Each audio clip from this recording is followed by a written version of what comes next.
Hey friends, it is a cold, wet day outside, and so what better way to spend it than being inside baking nice, warm baked goods. And this is actually a first for me. I have, believe it or not, in my 32 years on this planet, have never baked a single thing. And I'm actually really excited, but also pretty intimidated to be baking first Huckleberry muffins and then Huckleberry buckle. You might be thinking, why huckleberries? You know, why not something that is, easier to find?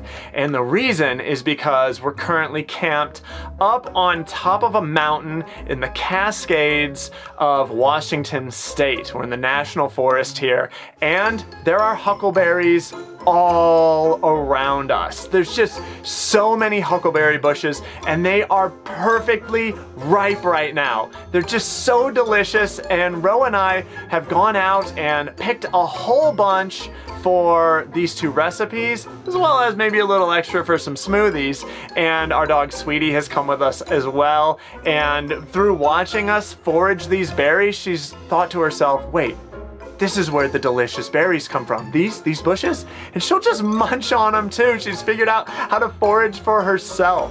And so yeah, I'm really, really excited for these two recipes because huckleberries are delicious and I'm intimidated, but I'm excited. Let's do it.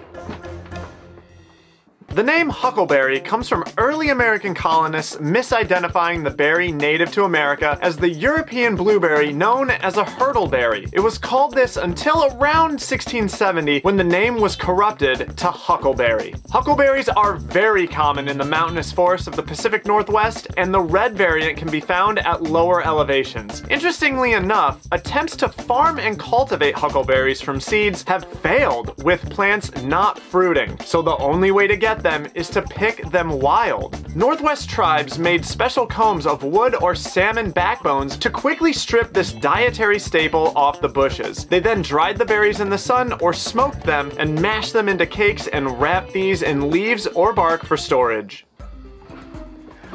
All right, look at that. Not bad for a first-time baker, don't you think? Oh, it's so perfectly golden and it just smells incredible. The huckleberry, and you're actually getting a little bit of the lemon even scent too from that lemon oil used. I'm really nervous. It looks delicious. It's perfectly golden brown in my opinion, but how does it taste?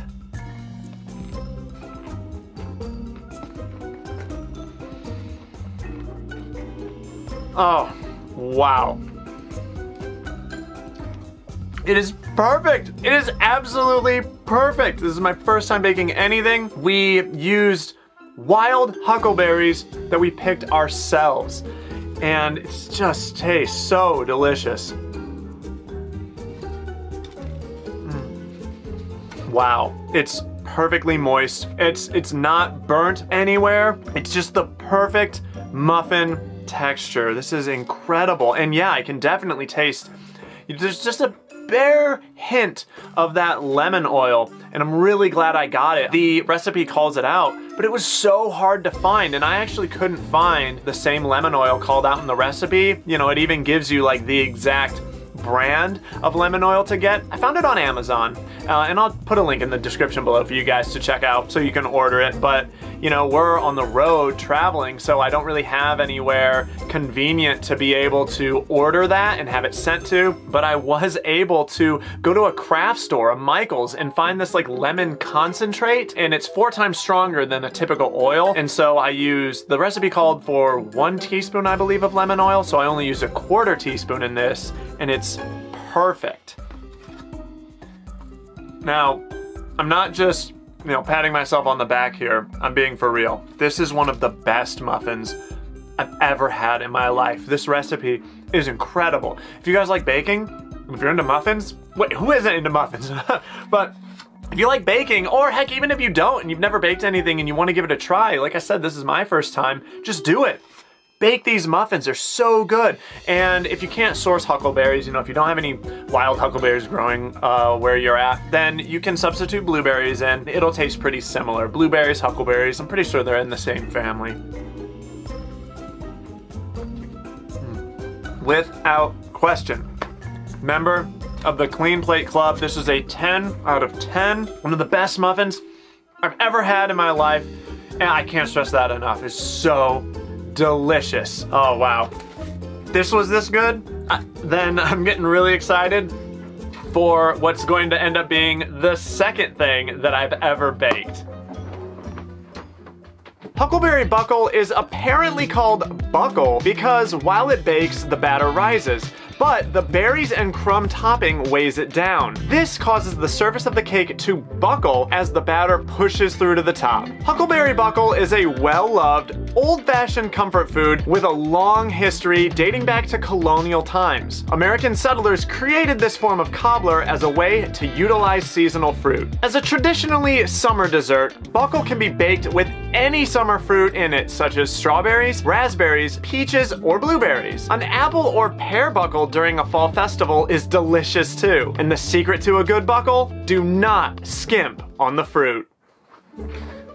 All right, I was nervous about the muffins, but this blueberry buckle I'm even more nervous about because it just took forever to cook in our RV's oven. I'm noticing a trend because I had to keep putting the blueberry or the huckleberry muffins back in. They went the amount of time that the recipe said, and then I had to put them back in for like 5-10 more minutes. Then I had to do it again, and I had to do it again. And then this stuff, the recipe said to bake for 50 minutes. Well, I ended up baking this stuff for I think over 2 hours, and it still didn't really seem like it was fully baked. And so yeah, baking in these RV ovens are pretty annoying. If any of you have any advice for me, maybe I'm just doing something wrong, I don't know. But yeah, it just takes forever. So I'm a little nervous about this. And of course you can see I've paired this with some huckleberry ice cream. So we've got huckleberry buckle and topped with huckleberry ice cream. Ooh, it looks so good. All right. I'm gonna take that bite. I'm nervous. Second baked item ever.